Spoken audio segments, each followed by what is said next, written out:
प्रजातंत्र और वर्तमान में जिस प्रकार से चुनाव होते हैं उनके प्रति मैं अपने विचारों को थोड़ी देर के लिए अलग रखते हुए पश्चिम बंगाल में चुनावों के खूनी इतिहास और उन तमाम काले अध्यायों की चर्चा आज की तारीख में इसलिए भी समीचीन है क्योंकि 60 के दशक से लेकर अब तक पश्चिम बंगाल में कुछ भी नहीं बदला। तो आज मैं चर्चा करने जा रहा हूं कि कैसे बाकी प्रदेशों में, देश के अन्य हिस्सों में भले ही चुनाव स्वस्थ तरीके से हो तो हो जाए, लेकिन बंगाल आज भी, जिसे कहते हैं चोर चोरी से जाए लेकिन सीना जोरी से ना जाए, तो कुछ ऐसी परिपाटी का शिकार है जहां आज भी चुनावों में, जिसे हम कहते हैं माल प्रैक्टिस, यानी unfair means booth jamming, booth छापा, बूथ रिगिंग, बूथ कैप्चरिंग, इस तरह के तमाम मामले पहले किसी और तरीके से होते थे, आज किसी और तरीके से होते हैं। और ये क्यों होते हैं, क्या है इसका इतिहास, इसी पर आज मैं आपको अपने विचारों के साथ साथ उन तथ्यों को भी साझा करूंगा जो इतिहास के पन्नों में दर्ज हैं। लेकिन आज हम बंगाल को जिस रूप में देख रहे हैं, यही उसका जो है रक्त चरित्र है। स्वागत है आपका आज की इस वीडियो में। मैं हूं शिवचरण सिंह। आज 2026 में जो चुनाव होने जा रहे हैं, सेंट्रल फोर्सेस का जो डिप्लॉयमेंट है, उसे देख करके आपको लगेगा कि ये तो पहली बार एक युद्ध का मैदान बन रहा है। नहीं, आप हमारे थंबनेल में एक कार्टून देखेंगे। इस कार्टून को ड्रॉ किया था आर.के. लक्ष्मण ने 1971 में। मैं यहाँ से बात इसलिए शुरू कर रहा हूँ कि उस समय से लेके अब तक बंगाल बदला नहीं है, बल्कि जिसे कहते हैं फ्रॉम बैड टू वर्स। एकदम यही हुआ है, फ्रॉम बैड टू वर्स हुआ है। और अगर वर्स नहीं तो उससे भी एक कदम आगे, फ्रॉम बैड टू वर्स्ट हुआ है। कैसे? उस कार्टून में आप जरा ध्यान देखिएगा, थंबनेल के कार्टून में देखिएगा, उसे ऐसे भी ढूंढ लीजिएगा। R K. Laxman Times of India के बहुत बड़े कार्टूनिस्ट हुआ करते थे। उसमें वो इंदिरा गांधी जो उस समय की प्राइम मिनिस्टर है, वो जो कॉमन आदमी है, हमेशा जो बड़ा मूछ वाला धोती कुर्ता पहने हुए आर.के. लक्ष्मण का जो कॉमन मैन है, वो अपनी मूक वाणी से पूछ रहा है कि भाई ये क्या है, इतने अधिक टैंक, हेलीकॉप्टर्स और सेना कहाँ जा रही है? क्या देश में कहीं कोई खतरनाक आक्रमण हो गया है? तो इंदिरा गांधी कहती नहीं नहीं, ऐसी कोई बात नहीं है, कोई there is no threat to nation.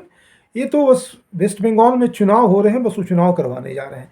कहने का मतलब कि 1971 में भी बिहार में चुनाव है तो सामान्य पुलिस व्यवस्था है, उत्तर प्रदेश में चुनाव है तो सामान्य व्यवस्था है, बाकी हिस्सों में जनरल पुलिस डिप्लॉयमेंट या कहीं कहीं पे सेंट्रल फोर्सेस की आवश्यकता है। लेकिन बंगाल में विशेष व्यवस्था करनी होती थी, क्योंकि बंगाल में एक तरह से ब्लडी वायलेंट इलेक्ट्रल प्रोसेस जो है वहाँ का, एक तरह से कहें, it was writ large on the wall.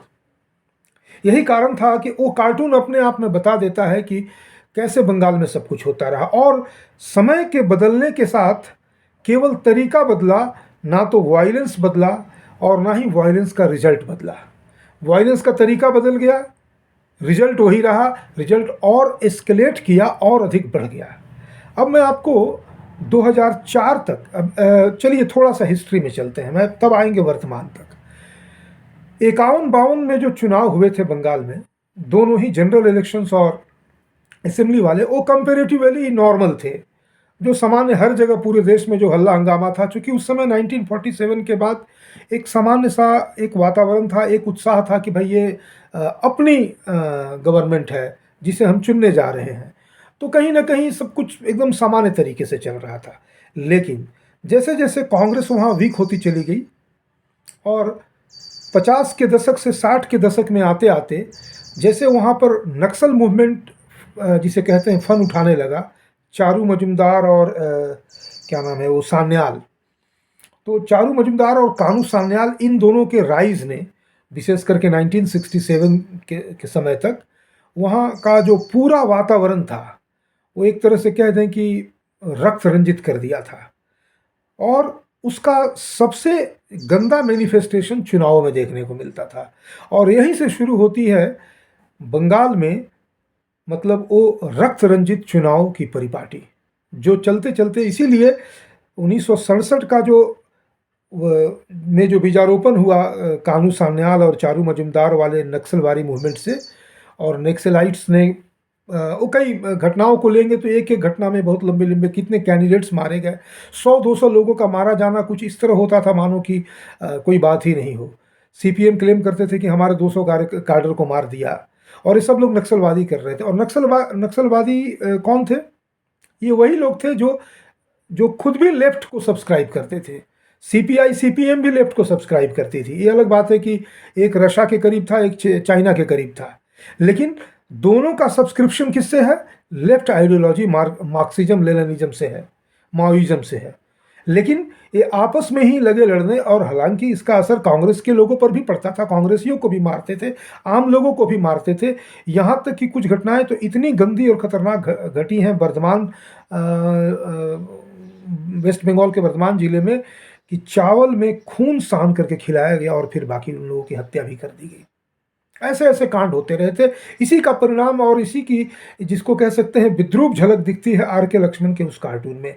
लेकिन धीरे धीरे धीरे करके, विशेष करके 90 के दशक में, जब टीएन सेशन के आने के बाद से चुनावों में जिसे कहते हैं त्वरित सुधार शुरू हो गए थे, 90 और 90 के बाद के दशक में, तो कहीं ना कहीं से वायलेंस जो है वो मिनिमम होता होता होता लगभग वो बाकी जगहों पे तो लुप्त हो गया, लेकिन बंगाल का चरित्र वही रहा। चुनाव के दिन अगर थोड़ी बहुत हिंसा होती हो तो होती हो, लेकिन प्री पोल और पोस्ट पोल वायलेंस तो पिछले 2021 में हमने देखा है। 21 में प्री पोल और पोस्ट पोल वायलेंस, जैसे वो कहते हैं ना कि 6 महीने बाद भी वो पोल के नशे में ही, मैंने चुनाव के नशे में ही वायलेंस हो रहा है। तो अब यहाँ पर सीपीएम सीपीआई ने एक नया तरकीब निकाला। देखा कि अब तो इलेक्शन कमीशन बहुत स्ट्रिक्ट हो गया है, सेंट्रल फोर्सेस डिप्लॉय किए जा रहे हैं 1971 से, तो अब हम जो बूथ कैप्चरिंग है, बूथ रिगिंग है, वो कैसे करेंगे? तो उसका उन लोगों ने एक तरीका निकाला। वो तरीका था कि वोटर्स जो उनको वोट नहीं देंगे उनको पहले से ही इंटिमिडेट कर देना कि ठीक है, आज तो तुमको सेंट्रल फोर्सेस बचा लेंगी, कल कैसे बचोगे? तो वो सोचता था कि भाई तुम क्या मेरा बिगाड़ दोगे, मैं जाऊंगा किसी को वोट दे के चला आऊंगा, तुम कैसे समझोगे मैंने किसको वोट दिया? यहीं पर एक टर्म आता है साइंटिफिक रिगिंग। साइंटिफिक रिगिंग क्या था? ये 2004 में पहली बार इसको गवर्नमेंट्स ने भी, मशीनरी ने, इलेक्शन कमीशन ने भी बहुत दबाने का प्रयास किया कि वेस्ट बंगाल में क्या हो रहा है।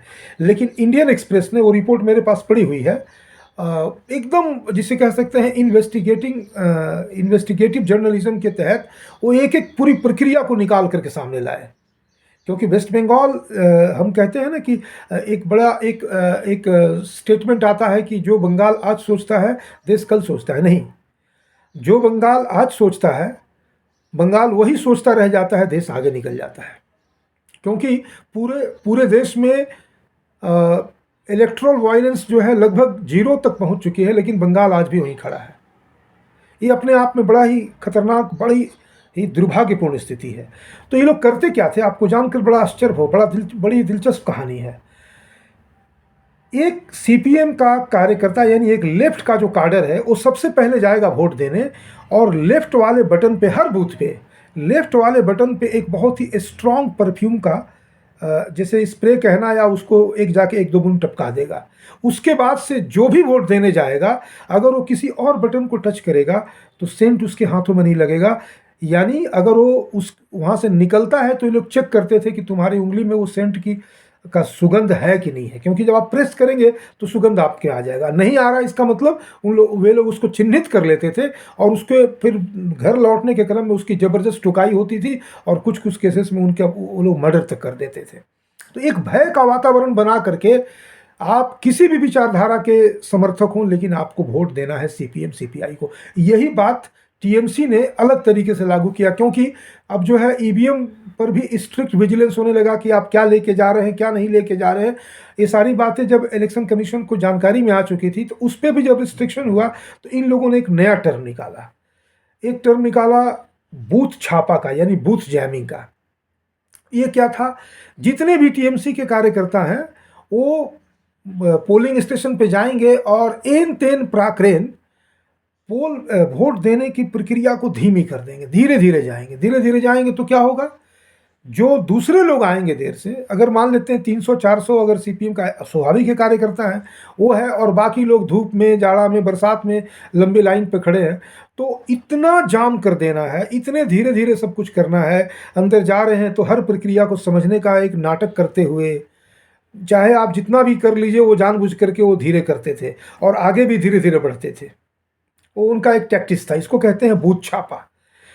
तो बूथ छापा, बूथ जैमिंग से लेकर के, और तो एटीएमसी ने इसको अपनाया इस बार। हालांकि इन सब चीज़ों को कंट्रोल करने के लिए ये सारे टैक्टिक्स जब इनके सामने आ गए हैं, इसीलिए अमित शाह वहाँ पर कैंप करते हुए और सेंट्रल फोर्सेस को डिप्लॉय करते हुए लगभग 8,000 ऐसे बूथ को आइडेंटिफाई किया गया है जहाँ बूथ जैमिंग, बूथ रिगिंग या बूथ कैप्चरिंग की पूरी संभावना है। तो वहाँ पर तमाम तरह का विजिलेंस, सीसीटीवी कैमरा से लेके सब चीज़ों का, और स्ट्रिक्ट मॉनिटरिंग है। अगर वो पता चल जा रहा है कि कोई टीएमसी का कार्यकर्ता है और ऐसे किसी भी तरह के टैंट्रम थ्रो कर रहा है, तो उसको चिन्हित करके उसको निकाला जाएगा, ठीक है तुम बाद में वोट देना, चलो बाकी लोग को आने दो।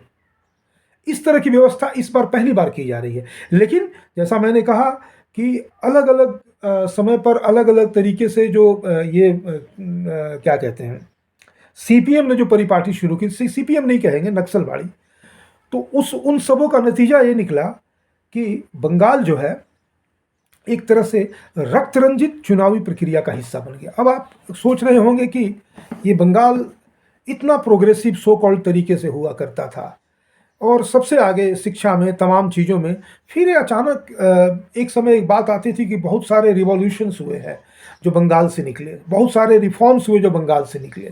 वो बंगाल आज इस तरह से चुनावों के माध्यम से अपनी ये प्रतिक्रिया क्यों देता है?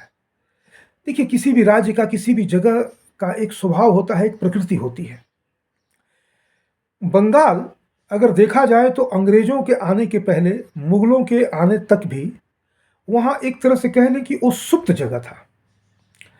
मुगलों के बाद जब रॉबर्ट क्लाइव का वो जो पलासी, बैटल ऑफ पलासी और बैटल ऑफ बक्सर के दरमियान जो परिवर्तन हुए, वो जो एक कह सकते हैं ना कि जो कल्चरल एक, मतलब एक कल्चरल एक बहुत ब्लात जो एक जिसको कह सकते हैं एमालगमेशन हुआ, एक कोलिजन हुआ, कल्चरल कोलिजन हुआ, जिसमें कि अंग्रेज भी आ रहे हैं, मुसलमान भी आ रहे हैं।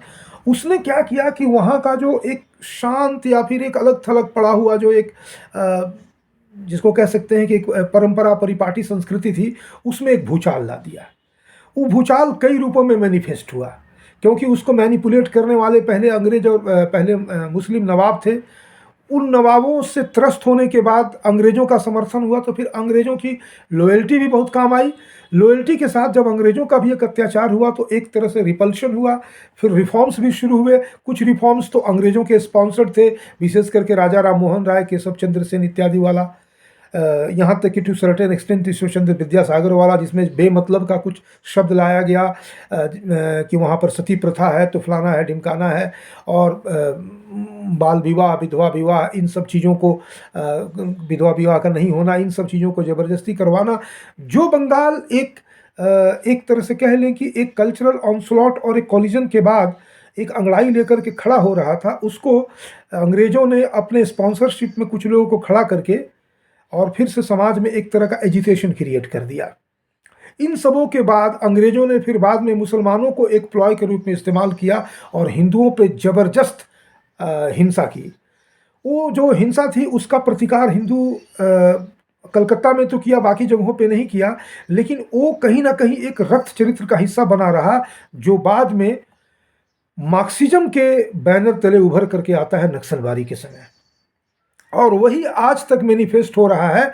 वो अब चूंकि और कोई मौका तो मिलता नहीं है, तो चुनाव ही एक ऐसा मौका है जहां पर एक, जिसको कहते हैं ना चुनाव लड़ना, ये लड़ना शब्द उनको कहीं ना कहीं इसके लिए उद्वेलित करता है कि चलो जब लड़ना ही है तो एक तरीके से हम हिंसक लड़ाई लड़ देते हैं। चूंकि अब हिंसक लड़ाई पे प्रतिबंध लग गया तो on the date of the poll तो नहीं करेंगे, तो प्री पोल वायलेंस करेंगे। प्री पोल वायलेंस में मन नहीं भरा तो पोस्ट पोल वायलेंस करेंगे। 21 में भी हुआ। इस बार एक एक्सेप्शन है। इस बार चाहे बीजेपी जीते चाहे टीएमसी जीते, पोस्ट पोल वायलेंस तो होके रहेगा, क्योंकि वो वहां का एक चरित्र है। पोस्ट पोल वायलेंस इसलिए होगा कि टीएमसी वाले जीतेंगे तो फिर से बीजेपी वालों को मारेंगे कि तुमने हमारे अगेंस्ट में वोट क्यों दिया, और बीजेपी अगर जीतेगी तो बीजेपी का काडर जो है टीएमसी वालों को चुन चुन कर मारेगा, सेंट्रल लीडरशिप की एक भी नहीं सुनेगा। क्यों मारेगा? क्योंकि वो इतने लंबे समय 15-20 सालों का जो एक डीप सीटेड जो एंगर रिवेंज है, तो वो कहते हैं ना कि रिटर्न विथ वेंजियंस, तो वो रिटर्न करेगा बदला लेने के लिए, तो ये होके रहेगा। लेकिन इस बीच में पूरे देश में तमाम सुधारों के बाद, तमाम तरह से हर कुछ दुरुस्त होने के बाद, केवल और केवल बंगाल जो है वो आज भी उसी ट्रैक पर चल रहा है। और आज भी कहीं ना कहीं, क्योंकि बंगाल एक और कारण से भी ये सब कुछ करता है, क्योंकि अभी भी बंगाल का जो मेन स्ट्रीमाइजेशन है वो नहीं हो सका। और बंगाल और कुछ हद तक नागालैंड इत्यादि, नागालैंड वगैरह तो छोटे स्टेट्स हैं, वहाँ पर मेजोरिटी ऑफ द पीपल एक खास रिलीजन को बिलोंग करते हैं, इसलिए वहाँ पर वो कॉन्फ्लिक्ट उतना मैनिफेस्ट नहीं होता है। लेकिन तमिलनाडु में किसी और कारण से एंटी हिंदी और एंटी नॉर्थ इंडियन के कारण वो मैनिफेस्ट हो जाता है। बंगाल में बंगाली आइडेंटिटी, या फिर एक तरह से टू सर्टेन एक्सटेंट इसको लोग बंगाली नेशनलिज्म, सॉरी नेशनलिज्म का भी एक टर्म, जो जैसे ममता बनर्जी ने कहा कि देखो ये भारत की सेंट्रल फोर्सेस आ रही है, वो ऐसे बिहेव करती है, एक ऐसे बाइनरी में बात करती है जो बाइनरी डेमोक्रेटिक फेडरल स्ट्रक्चर का ना हो करके इंडिया वर्सेस बंगाल हो जाता है। लेकिन इस बार का पोस्ट पोल सिनारियो बताएगा कि क्या बंगाल में जो नक्सल मूवमेंट से जो वायलेंस शुरू हुआ था, क्या वो आज भी उसी रूप में जारी रहता है या कुछ बदलेगा। तो इन शॉर्ट, अभी हम कल चुनाव होने वाले हैं 23 तारीख को, कल के चुनाव के बाद का सिनारियो हमें बताएगा कि बंगाल क्या एक स्वस्थ करवट ले रहा है या फिर उसी विद्रूप प्रजातंत्र के उस रक्त रंजित परिपाटी को ही निभाएगा। ये 29 के बाद जब 4 तारीख को रिजल्ट आ जाएगा, 4 मई को, तब हमें पता चलेगा। चलिए, इस बीच में हम बंगाल की चर्चा लगातार करते रहेंगे। आज के लिए, अभी के लिए इस वीडियो के लिए इतना ही। बहुत बहुत धन्यवाद।